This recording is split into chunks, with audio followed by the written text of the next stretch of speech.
Episode sebelumnya Boruto mengeluarkan ratusan bayangannya dan membuat semua para Kage kaget melihatnya. Dengan perkataan Shikamaru dan Gaara, akhirnya semua Kage melihat tidak melanjutkan pertarungan dengan Boruto. Tapi secara mendadak ada meteor besar dari langit yang siap menerjang desa Sunagakure. Boruto pun sudah mengetahui bahwa ini adalah serangan dari Jura karena pada saat pertama kali bertarung dengan Jura, dia juga mengeluarkan komet yang sangat besar.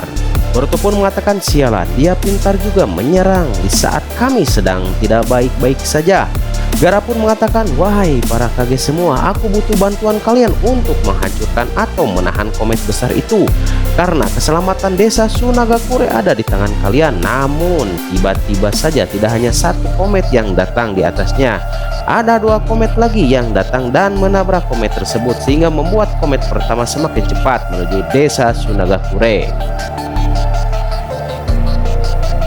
Semua para Kage pun diam dan sangat terkejut betapa besarnya komet itu.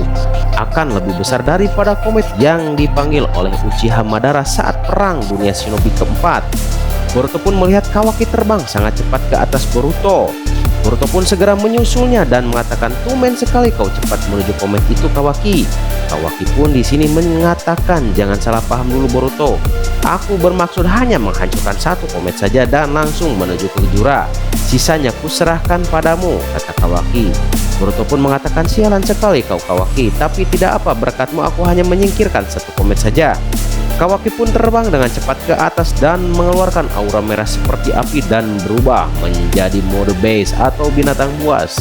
Terlihat seperti singa putih dan dengan tangannya dia menuju komet itu hingga hancur berkeping-keping dan mengatakan kepada Boruto, Boruto, bersihkanlah kerikil ini, aku akan menuju ke arah Jura. Boruto pun mendengar itu hanya diam saja dan mengeluarkan Dark of Shadow atau bayangan hitam untuk menyerang pecahan kerikil dari komet yang dihancurkan oleh Kawaki. Namun masih tersisa komet kedua yang akan dihadapi oleh Boruto. Boruto pun melebarkan kekuatannya kegelapan sehingga menutupi komet tersebut. Bahkan desa Sunagakure pun menjadi gelap karena tertutupi oleh kekuatan Boruto. Dengan sekejap kekuatan kegelapan Boruto menghisap komet kedua yang sangat besar tersebut. Bahkan tanpa meninggalkan pokokan sedikit pun, Shikamaru pun sangat kaget. Inikah kekuatan dari Otsutsuki? Ini gila sekali, kekuatan mereka berdua benar-benar menakutkan.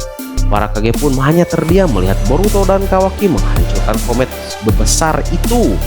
Gaara pun mengatakan, rupanya pilihan kita tidak jika kita masih menyerang Boruto. Mungkin desa ini akan menjadi medan pertempuran dan kitalah yang akan dirugikan Darui. Darui pun mengatakan, Hokage, jadi sebenarnya siapa musuh kita? Aku ingin penjelasan yang detail. Tapi singkatnya dari Shikamaru pun menjelaskan dengan sangat singkat dengan mengatakan, ikutilah Boruto. Siapapun yang dilawan oleh Boruto itulah adalah musuh kita. Para Kage pun akhirnya mau tidak mau menerima jawaban dari Shikamaru. Dan tiba-tiba saja muncullah ego Naruto di tengah-tengah perbincangan mereka dan bam, terjadilah ledakan di tempat tersebut.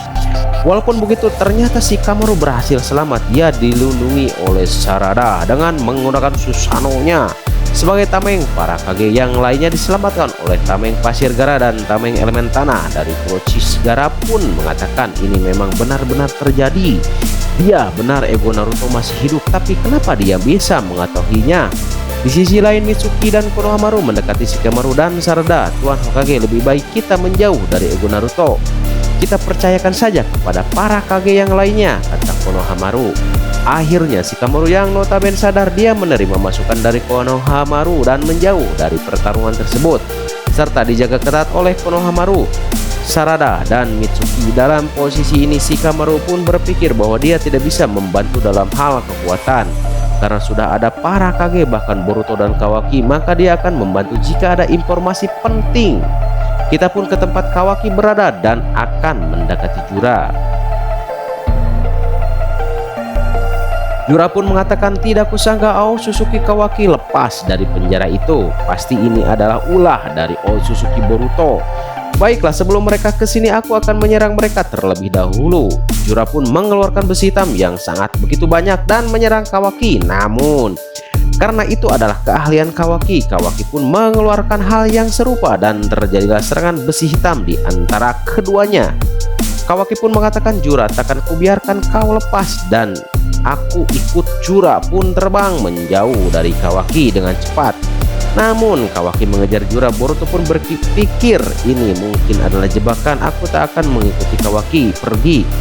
Apalagi Egoshiba belum terlihat, aku harus kembali ke desa Sunagakure secepatnya. Di sisi lain, ego Naruto melawan keempat Kage sekaligus diam menggunakan bunshinnya saja. Para Kage pun terkejut melihatnya tidak hanya mirip, tapi dia juga bisa menggunakan bunshin seperti Uzumaki Naruto. Gaara pun mengatakan padahal sebelumnya dia tidak menggunakannya, berarti dia masih mempunyai kekuatan yang belum dia keluarkan. Maka kalian semua berhati-hatilah para Kage, ucap Gaara. Boruto pun sejenak berpikir, kenapa Egoshiba tidak muncul? Harusnya dia bisa muncul selagi aku dan Kawaki. Kita dari samping, Kazekage ini sangat membingungkan. Kita pun keempat, Egoshiba berada dan sedang berdiri di atas langit serta mengatakan, sebelumnya aku mengambil wadah. Kazekage Gaara, aku ingin memakai wadah secara acak di desa ini. Ternyata Egoshiba ada di atas desa Konoha dan akan menggunakan wadah dari desa Konoha. Dia pun melihat Amado yang sedang ada di atas kantor Hokage. Egoshiba pun terbang dengan cepat dan menangkap Amado. Amado pun kesakitan dan kaget. Apa, kenapa kau ada di sini? Kata Amado. Egoshiba pun mengatakan, tenang saja manusia, tubuhmu akan menjadi milikku untuk sementara.